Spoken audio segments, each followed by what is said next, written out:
Hey YouTube, how's it going? Nerdy Narwhal here, and I'm back again today with another 6-scale action figure review. Today I'm going to be taking a look at the VTS Toys Bloodhunter, or the third-party unlicensed Bloodborne Hunter action figure.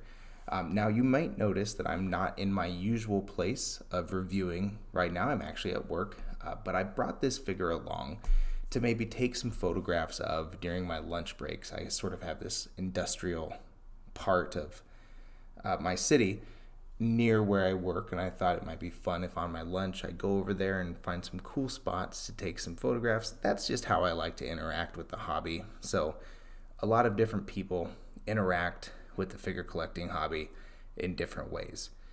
Taking photographs is just how I like to do it, so that's my way of interacting with it. But that said, I brought along almost everything this figure came with, and I thought, I have my laptop, I have my microphone, I have my camera for work, and so I'm just going to whip out a review of him. So there's a few other reviews of this guy on YouTube, but if you're anything like me, then you like, when you have a figure coming in, you like to watch review after review after review of the same figure and get a bunch of different points of view on it. So that's why I figured I would give one today. I'm not a very large figure reviewing channel, but I do have an opinion on the figures that I buy, and if you care to hear it, I'm willing to give it. So thank you for watching my 6-scale VTS Toys Bloodhunter review. Let's hop into it now. Like I said, I brought along just about everything that this figure came with on my way to work today, minus a pretty cool, smaller diorama display base. It's basically the cobblestone steps, just cobblestone road, and a crotch grabber that goes up to help support the figure. It is a nice enough display base, and I do use it in my own display. However, because I brought this guy along to take pictures with, I did not use it or bring it with me today. So here we go. He comes with not very many hands. We have trigger hands and we have weapon gripping hands, and he has one of each on, and they both work just fine. He grips his massive hunter's weapon nice and tight, as anyone would hope that their 6-scale figures would be able to grip their weapons. He comes with this little hunter's pistol here, which is great. It does its job. It's actually what I prefer to display him with. I like that little pistol there as opposed to this accessory, which is his massive hunter's blunderbuss. Now, I just started a playthrough of Bloodborne, having finally got done with Sekiro for a little bit. I haven't beaten it yet, but still working on it. These games take me a long time to play. And I'm actually rolling with the pistol, and I was rolling with this for a while also until I switched up to the Kirk hammer. So that's how I like to have them displayed. Now I am and have been on the hunt for a good 3D printed Kirk hammer to give to him, something that hopefully wouldn't be too heavy, like the Gecko one. Gecko makes 1 6-scale Bloodborne accessories for their licensed Bloodborne statue, and those weapons are compatible with this guy. So if you do need some of the weapons, you can hunt those down. Sadly, they've been sold out for a hot minute. So you're maybe looking to pay a bit more than what you would have hoped for just a couple of accessories, which is why I'm going the 3D printed route, because there are some cool ones out there also.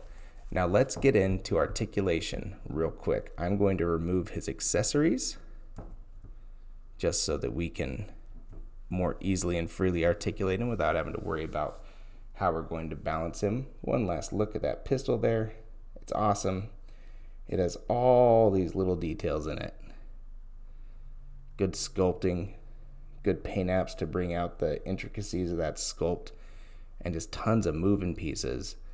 And this cloth wrap around the handle, because I guess, I don't know, gripping their pistols like they do, the hunters might get, maybe give some blisters. I'm not sure.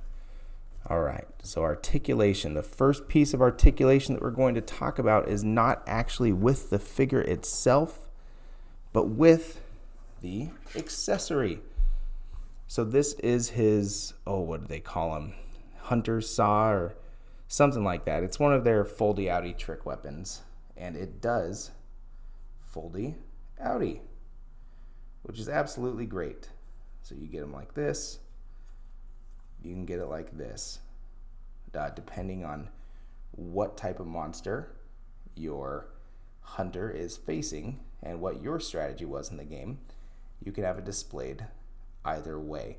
It's a surprisingly nice and light weapon, and this point of articulation, this hinge here, actually holds, I guess not that time, but if you push it in just right and sort of get those folds underneath there, which you might be able to see, it does hold its pose pretty well. So you're not going to have to worry about it sliding in and coming like this when you want them displayed the other way. So it's a really cool accessory. Again, all the good paint apps, you can see these runes or something like that etched in there, wrapped around with more of that wrap with some blood spray all over it, as well as on the handle. There's some reds going through all there, and it's a great, nice little accessory, honestly. And once I get some other accessories for this figure, I will probably be going back and still displaying him with this weapon and one of his little shoosties that we got every now and again, because I do like to switch up my displays and keep them fresh. This hat is also removable. I would never remove it, but it's a good little removable hat.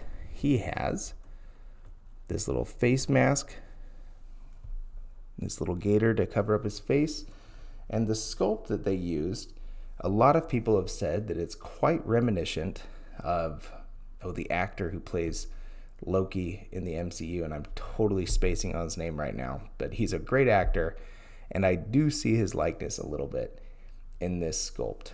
So, not that I'm ever really going to pay attention to the likeness of the sculpt, because I'm going to keep that gator up so that when he is slicing through monsters, he does not get any monster goo sprayed into his orifices.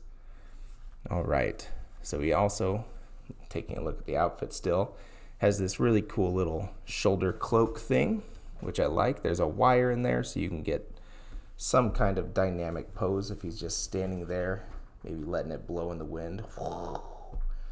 It's not really for me, and I usually actually take the wires out of accessories like this only to have things hang naturally, but it is cool that it's there. It's an option for you, or you can go the route that I do and not mess with wires and just remove them. Let's take this off real quick and get into the rest of the outfit. So hat, head sculpt, cloak. He has this overcoat with these nice chains connected all the way through. Come down here into his gauntlets a little bit. Those are awesome. He has this strap going around his back, which you can actually use to help him support one of his weapons, if you decide. He has this undervest here with these straps, 2 belts, and some tight pants. So I'm going to hang this back up now, and we will hop into articulation real quick. The head is on a ball joint, and it rotates. I am going to take that off for the sake of this review, actually. All the way around. You can do everything that you want to do with the head. The shoulders, this is your standard Damn Toys body that they're using for this guy. So shoulders go up. Nice double jointed elbow.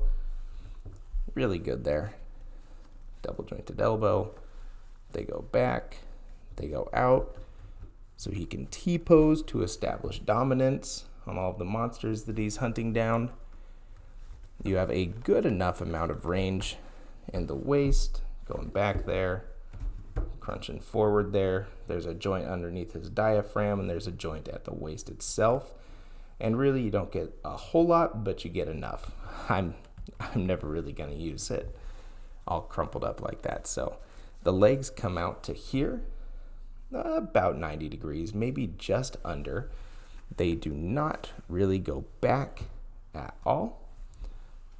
And you can get a double jointed knee. But because of this hard rubber knee pad that they put on the figure right there, you're not going to get it much past 90 degrees. You can press it and really kind of shape that rubber if that's what you're all about. I'm sure you could heat it up actually to get a little bit more, but it doesn't really bother me too much.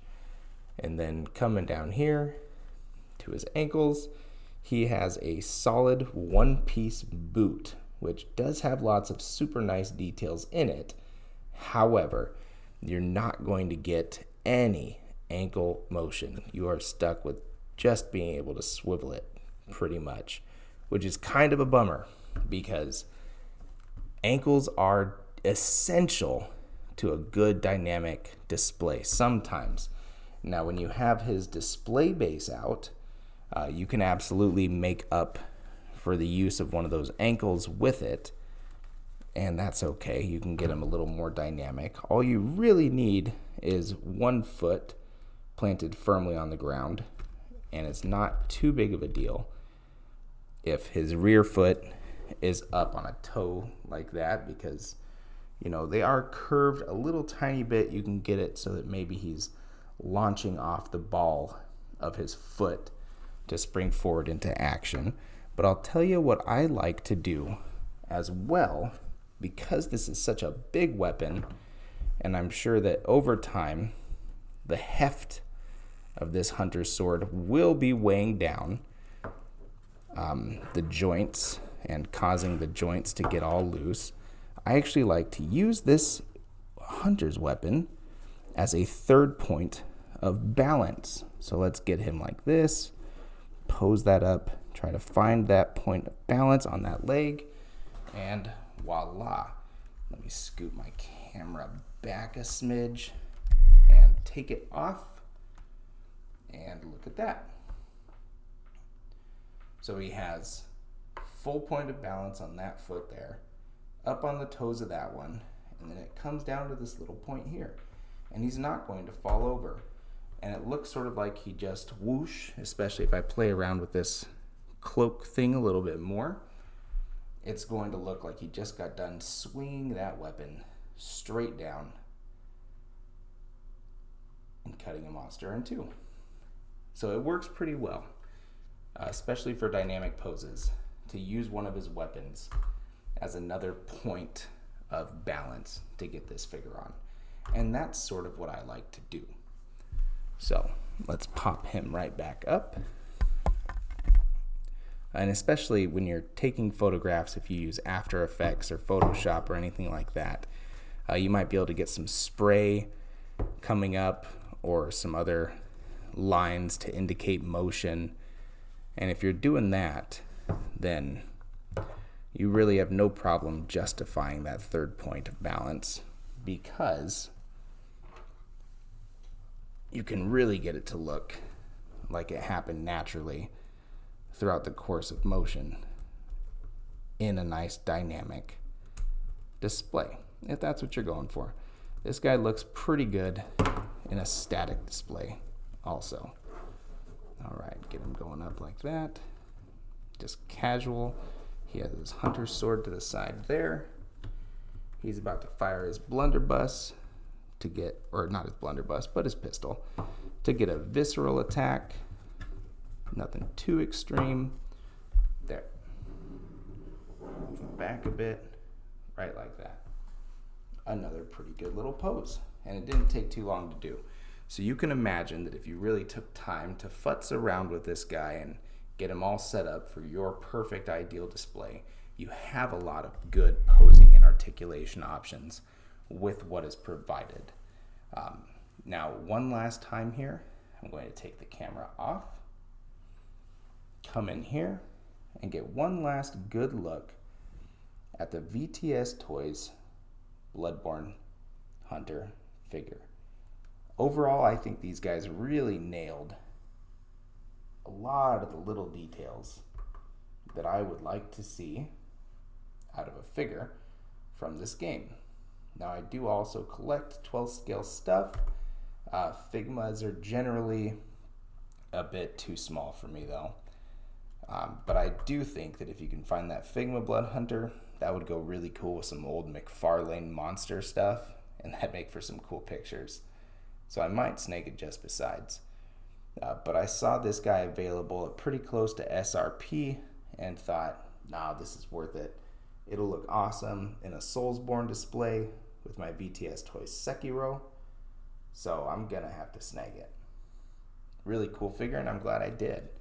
And if you can find this guy for fairly close to SRP as I did, I totally suggest that you do snag it.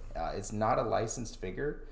I really don't see much reason to ever pay more than $225, $250 tops maximum on eBay for an unlicensed figure like this, especially one that's kind of niche. Not everybody plays the Soulsborne games who also collect 6 scale figures, so it's not going to be as hyped or sought after as something Marvel and something that costs so much more money to produce as a licensed piece. But yeah, if you see it and you're thinking, man, I love Bloodborne, real good game, I'd love to get sort of some of that gothic horror into my collection also, absolutely do snag this piece because it's pretty cool. Anyways, guys, that's all I got for you today. I hope you enjoyed this review, and I hope that my change in setting and locale was not too jarring for you. I will be back in the lightbox for my next one. I was just at work today and thought, why not just do this real quick? The lighting in here really isn't too bad. So thanks for watching. If I missed anything or you have anything you want to say about the figure, please get at me in the comments so we can get a dialogue going. I love to do that. Otherwise, stay happy, stay healthy, and keep on collecting. Bye-bye.